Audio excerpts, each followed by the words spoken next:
Prince Loki has made Luffy an offer. He will destroy any pirate crew Luffy desires if and only if Luffy is able to release him from the sea stone chains that bind him by dawn. It's honestly a pretty tempting deal, one that almost any other pirate would have taken without a second thought. Unfortunately for Loki, he ran into one of the handful of pirate captains that wouldn't even consider it. But hey, all is not lost for the accursed Prince of Elbaf, because Emperor of the Sea, red-haired Shanks, may just be the key to freeing him from his snowy prison. But before any of that, we have to talk about Robin, because surprisingly enough, she was the breakout star of this entire chapter over on Twitter.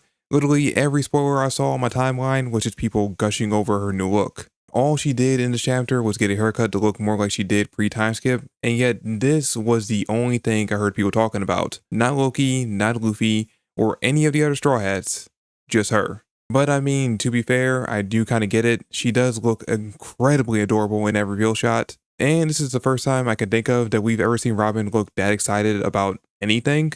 Plus, this has been something that's been building up for like a year now, ever since we found out on Egghead that Saul actually survived O'Hara. So it is pretty easy for us readers to get hyped up over her being so giddy about finally reuniting with Saul. Though that reunion might not go as smoothly as we hoped, because it seems like something is going down with the old giant. For now, all we know is that at the very end of the chapter, it is reported that Saul is in need of life alert because he has fallen and he can't get up.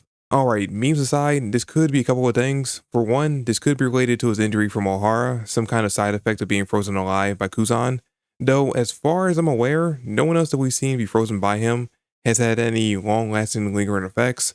But to be fair, the others we've seen be frozen by him have only been frozen for a short time, while we have no idea exactly how long Saul was frozen. Could have been hours, days, weeks. As of right now, we have no idea, but that could explain the reason why he ended up falling and he's unable to get back up. But as of right now, I'd say it's the least likely option. The second option is, when the giant says Saul has fallen, he could mean in the literal sense, as in he's fallen from the first layer of Yggdrasil down to the frozen forest where Luffy currently is, and there's no way for him to currently get back up.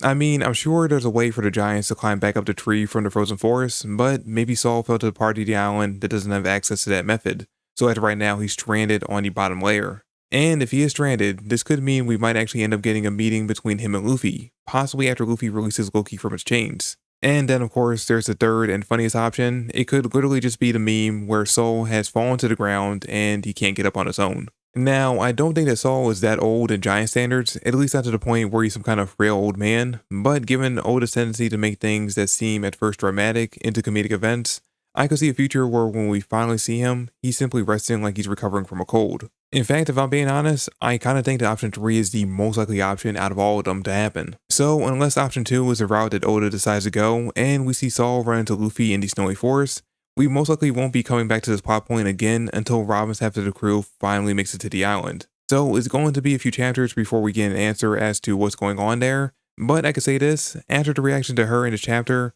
the Robin fans won't take anything less than the happy, tearful reunion between her and her adopted dad. And speaking of reunions, Nami's half of the crew almost reunites with the Sunny in this chapter as it's being carried by Goldberg while him and Gerd chase Road across the bridge the crew are currently crossing. Now we as the readers with all the collective knowledge know exactly what's going on here. Goldberg and Gerd obviously found the Sunny, realized Road must have kidnapped him, and are now chasing him down to both punish him and find out what he's done with the Straw Hats. But because somehow our main characters were only able to overhear specific parts of Gerd and Goldberg's conversation in the last chapter, they don't realize that they're allies, and as such think that they're just as much in danger with those two as they are with Road, and decide it's in their best interest to try to cross the bridge as quick as possible to avoid being caught. And you know what, I just find it funny because once again in this chapter, the simple answer to end this confusion is brought up by the most simple-minded member of the group. Now, the good thing is, they are heading towards a village on the other side of the bridge, I assume in hopes of finding some friendly giants to help them, so maybe this misunderstanding will get cleared up soon. But something tells me this gag might continue on for a couple more chapters, at least until they reunite with Luffy. Though, based on the way things go, reuniting with their captain might not be in their best interest, because it's very likely that he might actually end up freeing Loki.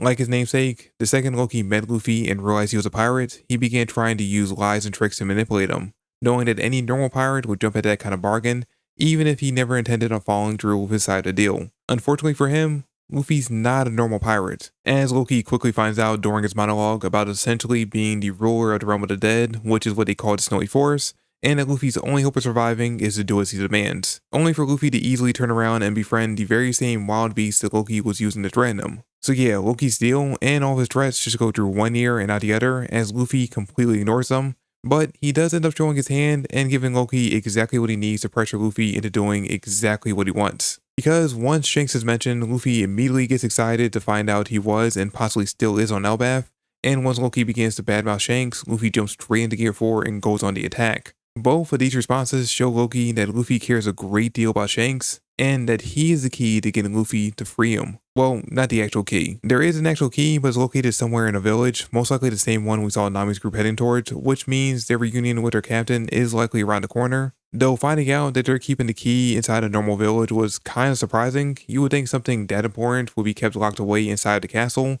but I guess in their defense, no other giant on the island would ever consider freeing Loki. So, to them, there's no real danger in leaving it unprotected. Anyway, since Luffy is so interested in finding out whether or not Shanks is still on the island, all Loki has to do is use that info to leverage him into freeing him.